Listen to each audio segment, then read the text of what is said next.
طرح کے ہمارے اوپر حالات آ رہے ہیں، ہمارے اپنے بد اعمالیوں کی وجہ سے ہم نے اللہ کو اتنا ناراض کیا، اتنا ناراض کیا، ہم نے ہر طریقہ حرام کا جاری کیا، ہر حلال کے طریقے کو کم سے کم کیا، ہر نافرمانی اللہ کی کرنے میں ہم نے کوئی کسر نہیں چھوڑی، نہ انفرادی طور پہ نہ اجتماعی طور پہ. تو اب اس کا ہم جو ہے وہ مزہ چکھ رہے ہیں. اب ہم دیکھ رہے ہیں اس کے جو نتائج ہمارے سامنے آ رہے ہیں، اس کے جو کانسیکوینسز ہمارے سامنے آ رہے ہیں، فساد کی صورت میں، مظالم کی صورت میں، ظلم اور ناانصافی کی صورت میں، کرپشن کی صورت میں، جو ہے معاشی بحران کی صورت میں، وہ سارا کا سارا جو کانسیکوینس ہے وہ ہمارے سامنے ہمیں نظر آ رہا ہے، ہمارے نظروں کے سامنے ہمارے اعمال آ رہے ہیں. تو اب جو ہے وہ جیسا کہ اللہ پاک نے کہا کہ یہ سب ہوتا ہے لعلہم یرجعون. اس کے پیچھے حکمت یہ بھی ہوتی ہے کہ کہیں انسان توبہ کر لے، رجوع کر لے. تو اب موقع ہے کہ مجھے اور آپ کو رجوع کرنا چاہیے، توبہ کرنی چاہیے، اپنی سطح پر بھی اور تمام جو ہے پوری امت مسلمہ کی سطح پر. اب توبہ کا وقت ہے کہ اللہ جس کو ہم ناراض کر چکے ہیں اب اس کو واپس منا لیں اور اس کو منانے کی کوشش کریں. ایک فرشتہ ظاہر ہوا. یہ جو تھی آج کی دوسری بات. آج کی تیسری بات کا تعلق سورہ لقمان سے ہے، اور سورہ لقمان کے رکوع نمبر 2 کا انشاءاللہ ہم کچھ خلاصہ وار مطالعہ کریں گے اس ضمن میں. اور یہ جو تیسری بات ہے یہ دراصل بات ہے لقمان علیہ السلام کی وہ نصیحتیں کہ جو انہوں نے اپنے بیٹے کو کی تھی. تو یہ پورا رکوع نمبر 2 جو ہے سورہ لقمان کا، اس میں یہی نصیحتیں آئی ہیں کہ لقمان علیہ السلام نے کیا کیا نصیحتیں کی ہیں اپنے بیٹے کو. ان کو ہم کچھ خلاصہ وار مطالعہ کرتے ہیں. اللہ پاک فرماتے ہیں کہ وَلَقَدْ آتَيْنَا لُقْمَانَ الْحِكْمَةَ أَنِ اشْكُرْ لِلَّهِ.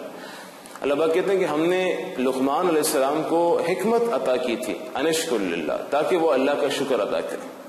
وَمَن يَشْكُرْ فَإِنَّمَا يَشْكُرُ لِنَفْسِهِ، اور جو کوئی شکر ادا کرتا ہے وہ اپنے ہی بھلے کے لیے شکر ادا کرتا ہے. وَمَن كَفَرَ فَإِنَّ اللَّهَ غَنِيٌّ حَمِيدٌ، اور جو کوئی منکر ہو جائے یعنی کہ کفران نعمت کرے تو فَإِنَّ اللَّهَ غَنِيٌّ حَمِيدٌ، تو اللہ پاک کہتے ہیں اللہ تو بے نیاز ذات ہے، اس کی تو تعریف اپنے آپ ہو رہی ہے، وہ کسی کا محتاج نہیں ہے.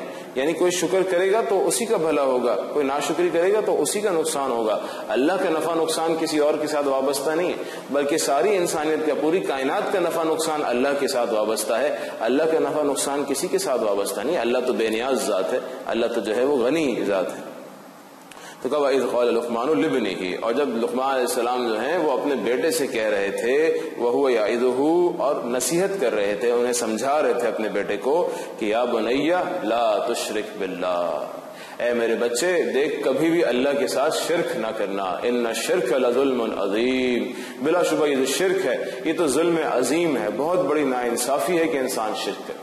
یہ شرک کیسے کہتے ہیں؟ شرک کہتے ہیں جیسے کہ ہم جانتے ہیں اللہ کے ساتھ کسی کو شریک کرنا کسی بھی اعتبار سے، معاذ اللہ ثم معاذ، یعنی مخلوق میں سے، کیونکہ ہم جانتے ہیں کہ اللہ خالق ہے، باقی تمام چیزیں مخلوق ہیں، تمام چیزیں، افراد، ہر چیز، یعنی اللہ کے علاوہ جو کچھ ہے وہ سب کا سب مخلوق ہے، اور اللہ خالق ہے، اللہ سب چیزوں کو بنانے والے ہیں، آپ سب چیزوں کے رب ہیں. اب کسی مخلوق میں سے کسی چیز کو یا کسی شخص کو اٹھا کر کے اللہ کے مرتبے کے برابر کر دینا، معاذ اللہ، یہ بھی شرک ہے. اور اللہ کو جو ہے وہ مخلوق کے مرتبے پہ نیچے لے آنا، یہ بھی شرک ہے. اس سے بچنا چاہیے. یہ شرک علماء نے سمجھایا کہ 3 طرح کا ہوتا ہے بنیادی طور پہ. ایک ہے شرک فی الذات، کہ خدا نخواستہ کوئی ذات کے اعتبار سے اللہ کا کوئی شریک مانے، جس طرح کہ معاذ اللہ بعض لوگ کہتے ہیں کہ اللہ کا کوئی بیٹا ہے، معاذ اللہ ثم معاذ، یا اللہ کی کچھ بیٹیاں ہیں، جس طرح مشرکین مکہ جو ہے فرشتوں کو اللہ کی بیٹیاں کہتے تھے، معاذ اللہ، بالکل غلط بات. تو کہا یہ بھی شرک ہے، اور یہ بہت ہی گھنونا قسم کا شرک ہے.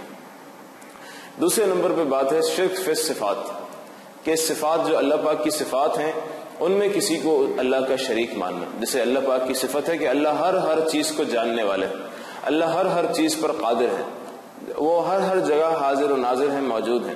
اللہ پاک جو چاہیں وہ کر سکتے ہیں. اللہ پاک ہی وہ ہیں جو کام بنانے والے ہیں، اللہ پاک ہی وہ ہیں جو محروم کرنے والے ہیں، عطا کرنے والے ہیں، بلندیاں عطا فرمانے والے ہیں، پستیوں میں لے کر جانے والے ہیں، عزت دینے والے ہیں، ذلت دینے والے، اللہ ہی کی ذات ہے. بادشاہی دینے والے اللہ کی ذات ہے، بادشاہی لے لینے والے اللہ کی ذات ہے. یعنی وہ چیزیں، وہ صفات جو اللہ کے ساتھ خاص ہیں، ان کو کسی اور مخلوق میں سے کسی کو دینا یہ مناسب نہیں، یہ بلکہ شرک ہو جائے گا. اور اس سے جو ہے وہ 100% اجتناب کرنا چاہیے کہ کہیں ہم ایسا نہ ہو کہ ہم مخلوق میں سے کسی کو کہیں کہ یہ جو مخلوق ہے یہ بھی ہر چیز پر قادر ہے، معاذ اللہ ثم معاذ اللہ. یہ نہیں کہنا چاہیے یہ بھی آل پاورفل ہے، نہیں، صرف اللہ آل مائٹی ہے، آل پاورفل ہے. تمام چیزوں پہ قدرت صرف ایک اللہ کو ہے. اور کسی کو نہیں. یہی مطلب ہے دراصل لا الہ الا اللہ کا. ایک ہی اللہ ہے جس کی عبادت ہو سکتی ہے, ایک ہی اللہ ہے جو ہر چیز پر قادر ہے, ایک ہی اللہ ہے جو ہر چیز کو جاننے والا ہے.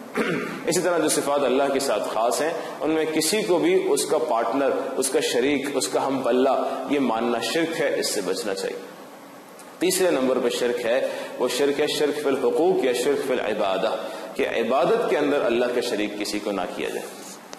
جیسے کہ ہم جانتے ہیں کہ عبادت صرف اللہ کے لیے. عبادت کیا ہے کہ ایک اللہ کے سامنے سجدہ کرنا ہے, کسی اور کے سامنے سجدہ کرنا وہ شرک ہے. ایک اللہ سے دعا مانگنی ہے, کسی اور سے دعا مانگنا وہ شرک ہے.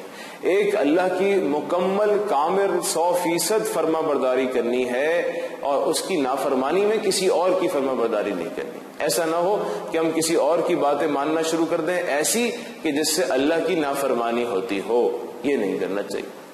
تو اس کو بھی اگر ایز اے پالیسی کسی نے اختیار کر لیا کہ میرا تو نقطہ نظر یہی ہے کہ میں اللہ کی باتیں نہیں مانوں گا, کسی اور کی باتیں مانوں گا, اگر ایسا ہو گیا معاذ اللہ تو یہ بھی شرک ہے.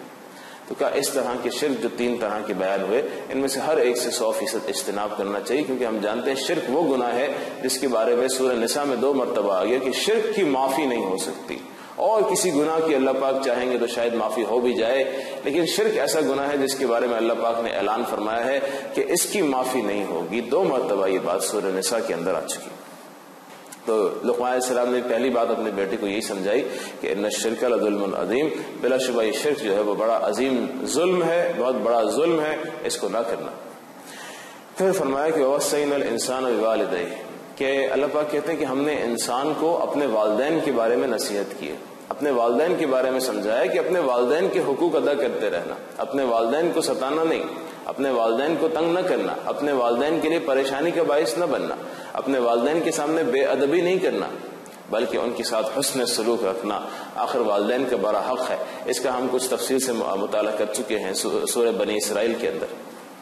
تو والدین کے حقوق کا ذکر آیا. پھر لقمان علیہ السلام کی نصیحت میں ایک ذکر آیا ساتھ ہی ساتھ کہ یا بنیا, اے میرے بچے. لقمان علیہ السلام کہہ رہے اپنے بیٹے سے کہ انہا ان تک مثقال حبۃ من خردل فتکن فی صخرۃ او فی السماوات او فی الارض یأتی بها اللہ. کیا ہے میرے بچے, یہ بات ذہن میں رکھنا کہ رائے کے دانے کے برابر بھی اگر تو کوئی عمل کرتا ہے, اور چاہے وہ کسی پہاڑ کی چوٹی پہ جا کے تو کر, یا جو ہے وہ آسمانوں میں چھپ کے تو کر, یا زمین کے اندر کہیں چھپ کے تو کر, یأتی بها اللہ, اللہ اسے لے آئے گا قیامت کے دن. یعنی ایک ایک عمل کے لیے تو اکاؤنٹیبل ہوگا, یہ بات ذہن میں رکھنا. جو بھی تو کرتا ہے, جہاں بھی چھپ کے کرے, کھل کے کرے, اکیلے میں کرے, سب کے سامنے کرے, کوئی بھی عمل تو کرتا ہے, یہ بات ذہن میں رکھنا کہ ہر عمل کے لیے تجھے اللہ کے سامنے اکاؤنٹیبل ہونا ہے. بس یہ بات اگر انسان سوچ لے نا تو اس کے سارے اعمال درست ہو جائے گے. اگر اسے پتا ہو کہ میں اپنے ہر لفظ کے لیے, اپنے ہر ایکشن کے لیے, ہر عمل کے لیے, ہر حرکت کے لیے اللہ کے سامنے اکاؤنٹیبل ہوں گا قیامت کے روز, اللہ مجھے دیکھ رہے ہیں, اللہ کے فرشتے جو ہے وہ ریکارڈ مینٹین کر رہے ہیں, اور ان سب کی اکاؤنٹیبلٹی قیامت کے روز ہونے والی ہے. اگر یہ اکاؤنٹیبلٹی کا احساس مجھے اور آپ کو ہو تو ہو نہیں سکتا کہ ہمارے اعمال درست نہ ہو جائیں. بلا شبہ ہمارے اعمال درست ہو جائیں. اللہ کرے کہ یہ اکاؤنٹیبلٹی, یہ ایمان بالآخرہ, یہ ایمان ہمارے دلوں میں گہرائی کی حد تک اتر جائے اور یقین کی حد تک اتر جائے. آمین. پھر فرماتے ہیں کہ ان اللہ لطیف خبیر, اللہ پاک جو ہے وہ ہر چھپی ہوئی چیزوں کو بھی جانتے ہیں اور ہر چیز سے باخبر ہے. اور اسی کے ساتھ ساتھ فرمائے یا بنیا, اے میرے بچے, اقیم الصلاۃ, نماز قائم کرتے رہنا, نماز کو نہیں چھوڑنا. یہ دیکھیں ماں باپ کی تلقین ہونی چاہیے بچوں کو. دیکھیں ماں باپ کیسے تربیت کر رہے ہیں. اللہ پاک نے لقمان علیہ السلام کی نصیحت جو قرآن حکیم میں کوٹ کی ہے, اس کی بڑی حکمتیں ہیں, بڑی حکمت. ان میں سے ایک بات یہ بھی ہے کہ لقمان علیہ السلام اپنے بچوں کو سمجھا رہے ہیں. آپ دیکھیں کیا سمجھا رہے ہیں, دین کی باتیں سمجھا رہے ہیں, اللہ کا خوف دل میں بٹھا رہے ہیں, اللہ کے اوپر ایمان, آخرت کے اوپر ایمان, نماز کا شوق, اور کہا وامر بالمعروف, ہر نیکی کا حکم دینا, ونہا عن المنکر, ہر برائی سے روکتے رہنا. یعنی سوسائٹی میں پازیٹو چینج کے ایجنٹ بننا, نیگیٹو چینج کے ایجنٹ نہیں بننا. ہر اچھی چیز کو پروموٹ کرنے میں تمہاری ایفرٹ ہونی چاہیے, ہر بری چیز کو جو ہے ڈسکریج کرنے میں تمہاری ایفرٹ سوسائٹی میں ہونی چاہیے. یعنی ایک اچھا کردار تم سوسائٹی میں ادا کرنا. وصبر علی ما اصابک, اور جو کوئی تکلیفیں, مصیبتیں, پریشانیاں آئیں اس پہ صبر کرنا, ڈٹے رہنا, پیچھے نہیں ہٹ جانا. ان ذلک من عزم الامور, یہ بڑی ہمت والے کام ہیں, بڑی ہمت والے کام ہیں. یہ کام جو ہے کہ ہر اچھائی کو پروموٹ کرنا, ہر برائی کو روکنا, یہ کوئی آسان کام نہیں ہے. کہ یہ ہمت والوں کے کام ہے. This is what separates the men from the boys. یہ کام وہ ہے جس سے لگ پتہ جائے گا کہ کون باہمت مرد ہے اور کون باہمت خاتون ہے اور کون وہ ہے جو دل ہار کے مصائب اور پریشانیوں میں بیٹھ جاتا ہے. کو یہ سکھایا جا رہا ہے. اب دیکھیں آج ہمارے بچوں کو کیا ہم یہ سکھاتے ہیں؟ کیا نئی نسل کو ہم یہ تعلیمات دے رہے ہیں جو لقمان علیہ السلام نے اپنے بچے کو دی تھی کہ تم سوسائٹی میں یہ کردار ادا کرنا, تمہارے اندر اللہ کے سامنے اکاؤنٹیبلٹی کا یہ خوف ہونا چاہیے, ایمان بالآخرت ایسا ہونا چاہیے, شرک کے حوالے سے تمہارا رویہ یہ ہونا چاہیے. یہ ہم آج کرنا ہم نے چھوڑ دیا ہے. اس لیے ہم دیکھتے ہیں کہ آج کی جو اولادیں ہیں, آج کی جو نئی نسل ہے, وہ پریشانی کا ہمارے لیے باعث بن رہی ہے. حالانکہ یہ کتنا بڑا ایسٹ ہے ہمارے پاس یہ نوجوان نسل, لیکن چونکہ اس نوجوان نسل کو ہم نے یہ بنیادی باتیں سمجھائی نہیں, بس تو پھر جو غیر تھے وہ اپنی اپنی باتیں سمجھا کے چلے گئے. اور اب جو بیچارہ بچہ ہے وہ تو کلین سلیٹ ہوتا ہے, اس کے اوپر جس نے جو لکھ دیا وہ اس نے وہی قبول کر لیا. تو غلطی میری اور آپ کی ہے. نوجوان نسل پہ ہم پورا ملبہ نہیں ڈال سکتے. یہ میں اور آپ ہیں جنہوں نے نوجوان نسل کو بگڑنے کا موقع دیا ہے, اور اب میں اور آپ ہیں کہ جو کہ کوشش کر کے اس کو سدھار بھی سکتے ہیں اور اس لائبلٹی کو ایک بہت زبردست ایسٹ میں کنورٹ کر سکتے ہیں جو کہ ہمارے پاس ہے. وَلَا تُسَعِّرْ خَدَّكَ لِلنَّاسِ. مزید لقمان علیہ السلام اپنے بیٹے کو نصیحت کرتے ہیں کہ وَلَا تُسَعِّرْ خَدَّكَ لِلنَّاسِ, اپنے گال پھلا کے نہیں بیٹھنا لوگوں کے سامنے, یعنی اکڑ کے نہیں بیٹھنا لوگوں کے سامنے کہ تم کوئی بہت بڑی چیز سمجھتے ہو اپنے آپ کو. ایسا نہیں ہونا چاہیے. غرور اور تکبر تمہاری باڈی لینگویج سے نہیں نظر آنا چاہیے. تمہاری باڈی لینگویج سے تواضع نظر آنا چاہیے. تمہاری باڈی لینگویج سے ملنساری نظر آنی چاہیے, اخلاق نظر آنے چاہیے. اور ولا تمشی فی الارض مراحا, اور دیکھو زمین میں اکڑ کے نہیں چلنا. اکڑ کے چلنے والا اللہ کو پسند نہیں ہے. ان اللہ لا يحب كل مختال فخور. کہا کہ اللہ پاک بالکل پسند نہیں کرتے اس شخص کو جو اپنے آپ کو کچھ خیال کرتا ہو, جس کو لگتا ہو میں بھی کوئی چیز ہوں. یہ اللہ کو پسند نہیں. فخور, اور جو بڑائیاں بگاڑتا رہتا ہو, اپنی شیخیاں ہی بگاڑتا رہتا ہے, اپنی بڑائی بیان کرتا ہے, اپنے منہ میاں مٹھو ہی ہوتا رہتا ہے. ایسے لوگ جو ہیں وہ اللہ کو پسند نہیں.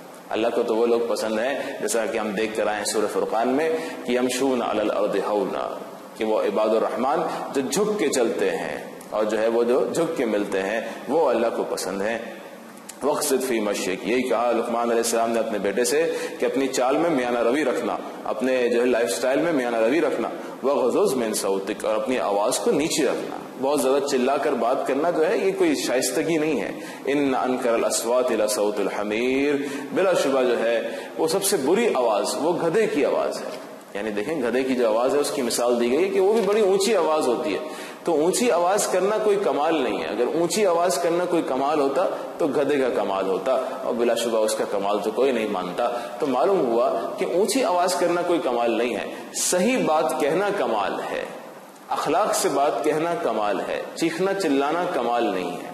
تو یہ گویا کہ کچھ نصیحتیں جو کہ لقمان علیہ السلام نے اپنے بیٹے کو کی, اللہ پاک نے ہمیں سنائی تاکہ ہم بھی ان نصیحتوں سے فائدہ اٹھا سکیں. یہ تھی آج کی تیسری بات. اب سپارہ نمبر 21 کی چوتھی بات. اس چوتھی بات کا تعلق سورہ سجدہ سے ہے, اور سورہ سجدہ ہم جانتے ہیں کہ سورت نمبر 32 ہے قرآن حکیم کی. اس کی جو بات ہم نے سمجھنی ہے وہ آئی ہے آیت نمبر 24 کے اندر, 21 تا 24. 21 اور 24 میں دو باتیں ایسی آئی ہیں کہ جس کے حوالے سے ہمیں بات کو سمجھنا ہے, اور یہی کچھ ایسی بات ہے کہ جو سورہ احزاب کی بھی آیت نمبر 21 میں آئی. تو ان تین آیتوں کو ہم ایک ساتھ سمجھ رہے ہیں, سورہ سجدہ کی آیت نمبر 21 اور 24 اور سورہ احزاب کی آیت نمبر 21. فرماتے ہیں سورہ سجدہ کی آیت نمبر 21 میں کہ وَلَنُذِيقَنَّهُم مِّنَ الْعَذَابِ الْأَدْنَىٰ دُونَ الْعَذَابِ الْأَكْبَرِ لَعَلَّهُمْ يَرْجِعُونَ. اللہ پاک کہتے ہیں ہم لازماً ان کو چھوٹے چھوٹے عذابات بھیجتے رہیں گے اس بڑے عذاب سے پہلے لعلہم یرجعون, تاکہ وہ پلٹ آئیں, تاکہ وہ توبہ کر لیں, تاکہ وہ رجوع کر لیں. یعنی یہ چھوٹے چھوٹے عذابات آ رہے ہیں, مصیبت, پریشانی, بیماری, ملکی حالات, مختلف جگہوں سے بری خبریں, کہ یہ چھوٹے چھوٹے عذابات ہیں. یہ آئیں گے تاکہ تمہیں جگائیں, تمہیں جو ہے ذرا جھنجھوڑیں کہ تم کس راستے پہ جا رہے ہو, ذرا اپنے راستوں کو ریکنسیڈر کرو. یہ تمہیں جگانے کے لیے آتے ہیں کہ جاگ جاؤ اس بڑے عذاب سے پہلے, جو خدا نہ خواستہ کوئی بڑا عذاب جو ہے دنیا کے اندر آ جائے یا وہ قیامت کا دن آ جائے, اس سے پہلے تمہیں ہوش آ جائے. مسلمان امت کو جگانے کے لیے جھٹکے دیے جا رہے ہیں کہ ہر دن کوئی نہ کوئی بری خبر آتی, ہر دن کہیں نہ کہیں مسلمانوں پہ مظالم ٹوٹنے کی بات ہمارے سامنے اخباروں میں ہوتی, کہا یہ خبریں تمہیں دی جا رہی ہیں، یہ خبریں تمہارے پاس آ رہی ہیں، یہ برے حالات تمہارے اوپر آ رہے ہیں تاکہ تم ہوش کے ناخن لو، تاکہ تم اس خواب غفلت میں سے جاگو اور رجوع کرو، اللہ کو راضی کرنے کی فکر کرو، اور واپس سے اپنا وہ کھویا ہوا وقار اور وہ اپنا کھویا ہوا مقام جو قوموں میں تھا وہ واپس حاصل کرنے کی کوشش کرو۔ تو لیکن ہم آج دیکھتے ہیں کہ مجموعے کے طور پہ ہم ان خبروں سے بالکل بے حس ہو چکے ہیں۔ ہمارے لیے اب یہ صرف ایک تعداد ہے کہ ہاں جی آج اتنے یہاں مارے گئے، آج یہاں اتنے لوگ شہید ہو گئے، آج یہاں اتنے لوگ کام آ گئے، آج یہاں اتنے بچوں کے اوپر جو ہے یہ بم گر گیا، یہ ایسا ہو گیا، یہ ویسا ہو گیا۔ اب ہمارے لیے یہ صرف خبریں بن کے رہ گئی ہیں، صرف تعداد بن کے رہ گیا ہے۔ ہم گنتی پوچھتے ہیں، ہاں بھائی بتاؤ کیا گنتی کیا رہی؟ اب ہمارے لیے وہ کیفیت ہماری وہ جاتی رہی۔ اس کیفیت کو دوبارہ زندہ کرنے کی ضرورت ہے اور احساس کرنے کی ضرورت ہے کہ اس سب کے لیے میں ذمہ دار ہوں، آپ ذمہ دار ہیں، اور اس کو صحیح کرنے کے لیے بھی مجھے اور آپ کو آگے قدم بڑھانا چاہیے۔ آخر کب تک ہم دوسروں کی طرف دیکھتے رہیں؟ We should be the initiators of change. میں اور آپ اپنے گھر سے تبدیلی شروع کریں، میں اور آپ اپنے رب سے توبہ کریں اور اپنی زندگی کو درست کریں، اور پھر آہستہ آہستہ اس چینج کو پوری سوسائٹی میں پھیلانے کی کوشش کریں۔ ہم آج تک افسوس یہ ہے کہ کسی اور ہی کے انتظار میں رہے کہ جی وہ کام کر دے گا، ہمارا یہ لیڈرشپ کام کر دے گی، ہماری لیڈرشپ صحیح نہیں ہے، ہمارا یہ صحیح نہیں ہے، ہمارا وہ صحیح نہیں ہے۔ بھائی پہلے میں تو صحیح ہو جاؤں، میں صحیح ہو جاؤں، میں دوسروں کو صحیح کرنے کی فکر میں لگ جاؤں، دوسروں کو صحیح کرنا شروع کر دوں، کوشش کرنا شروع کر دوں، تو آہستہ آہستہ یہ پورا معاملہ تبدیل ہوگا۔ لیکن ہر فرد اگر دوسرے کے انتظار میں رہے گا تو پھر تو قیامت تک انتظار ہی رہے گا۔ ہمیں دوسروں کا انتظار نہیں کرنا، آگے بڑھ کے خود تبدیلی واقع کرنی ہے، آگے بڑھ کے خود اللہ کو راضی کرنا شروع کرنا ہے اور دوسروں کو اس راستے پر لانا ہے۔ اللہ ہمیں سے توفیق عطا فرمائے، آمین۔ کہا کہ جب ایسا ہو جاتا ہے تو کیا ہوتا ہے؟ آیت نمبر 24 کہ ہر کوئی شخص جو ہے نا وہ خود اپنے راستے پہ ڈٹ جائے، اللہ کے کو راضی کرنے کے لیے کمر کس لے۔ وَجَعَلْنَا مِنْهُمْ أَئِمَّةً يَهْدُونَ بِأَمْرِنَا، کہا بنی اسرائیل میں بھی ایسا ہی ہوا تھا کہ لوگوں نے پھر جو ہے وہ کوشش کی تھی، محنت کی تھی ریوائول کے لیے، تو کہا کہ وَجَعَلْنَا مِنْهُمْ أَئِمَّةً، ہم نے انہی میں سے امام بنا دیے تھے لوگوں کے لیے، یعنی جو اس طرح اپنے راستے پہ ڈٹ جائے گا وہ دوسروں کے لیے امام بن جائے گا، وہ دوسروں کے لیے لیڈر بن جائے گا، وہ دوسروں کے لیے رہنما بن جائے گا۔ یہدون بامرنا، جو کہ پھر اللہ پاک کہتے ہیں کہ بنی اسرائیل میں سے بھی اس طرح کے ائمہ نے ہمارے حکم کی طرف لوگوں کی رہنمائیاں کی تھی۔ لما صبروا، کب؟ جب کہ انہوں نے صبر کیا تھا، یعنی لیڈر بننے کے لیے، رہنما بننے کے لیے، امام بننے کے لیے، لوگوں کو صحیح راستے پہ لانے کے لیے پہلی شرط یہ ہے کہ بندہ خود صبر کرے، اور ساتھ ہی ساتھ وَكَانُوا بِآيَاتِنَا يُوقِنُونَ، اور ان لوگوں کو ہماری آیتوں پر یقین تھا، یقین کامل تھا۔ کہا دو شرطیں ہو گئیں۔ اگر چینج کوئی چاہتا ہے سوسائٹی میں کوئی چینج انیشیٹ کرنا چاہتا ہے تو اس کے لیے شرط ہے صبر اور یقین، اللہ کی باتوں پر یقین اور اس کے احکامات پر صبر، ڈٹے رہنا، جمے رہنا، اسٹیڈ فاسٹ رہنا، مستقل مزاجی کے ساتھ محنت کرتے رہنا۔ یہ دو صفات ہوں گی تو انشاءاللہ اللہ مجھے اور آپ کو اس تبدیلی کا ذریعہ بنائیں گے۔ اور اگر ایسا ہم نہ کریں، دوسروں کے انتظار میں رہیں، تو پھر انتظار ہی انتظار ہوگا۔ تو یہ فیصلہ میرے اور آپ کے ہاتھ میں ہے کہ ہمیں محض انتظار کرنا ہے یا آگے بڑھ کے اللہ کے دین کا کام کرنا ہے، جتنا کچھ ہم سے ہو سکے، جتنا کچھ ہم سے ہو سکے ہم اپنا حصہ اس کے اندر ڈال دیں، ہمارا خون پسینہ اس میں لگ جائے، بس پھر یہ ہے کہ یہ کام آگے چلتا رہے، کچھ نہ کچھ آگے چلتا رہے، ہمارا بھی وقت اس میں لگ جائے، ہمارا بھی کنٹریبیوشن اس کاز کے اندر لگ جائے۔ یہ میری اور آپ کی فکر ہونی چاہیے۔ اور یہ کنٹریبیوشن کس طرح لگے؟ یہ بات آئی سورہ احزاب کی آیت نمبر 21 میں کہ لَقَدْ كَانَ لَكُمْ فِي رَسُولِ اللَّهِ أُسْوَةٌ حَسَنَةٌ، کہ بلا شبہ تمہارے لیے رسول اکرم صلی اللہ علیہ وسلم کی ذات اقدس میں بہترین نمونہ ہے، یعنی ماڈل آف ایکسلنس جو تمہارے پاس ہے وہ محمد مصطفیٰ ہیں صلی اللہ علیہ وسلم۔ ان کی ماڈل آف ایکسلنس کو دیکھو، ان کی زندگی مبارک کو دیکھو، ان کی سیرت طیبہ کو دیکھو، اور اس کو جتنا ہو سکے تم فالو کرنا شروع کر دو۔ جتنا تم فالو کرو گے اتنے کامیاب ہو، اور جتنا چھوڑ دو گے اتنا ناکامی سے قریب ہو۔ تو کہا یہ پورا ہمارے سامنے ایک خاکہ آ گیا کہ اگر ہم تبدیلی چاہتے ہیں تو تبدیلی کیسے، اس کے لیے کیا ریکوائرمنٹ ہے، اس کے لیے کیا ماڈل آف ایکسیلنس ہے۔ اب ایک مسلمان کے پاس کوئی بہانہ نہیں ہے کہ وہ دوسروں کا انتظار کرے، نہیں، اب اسے انتظار نہیں کرنا، اب اسے آگے بڑھ کے کام کرنا ہے۔ اللہ پاک ہمیں یہ کام کرنے کی توفیق عطا فرمائے۔ یہ تھی آج کی 4 باتیں جو ہم نے سپارہ نمبر 21 کی روشنی میں سمجھی۔ وآخر دعوانا ان الحمد للہ رب العالمین۔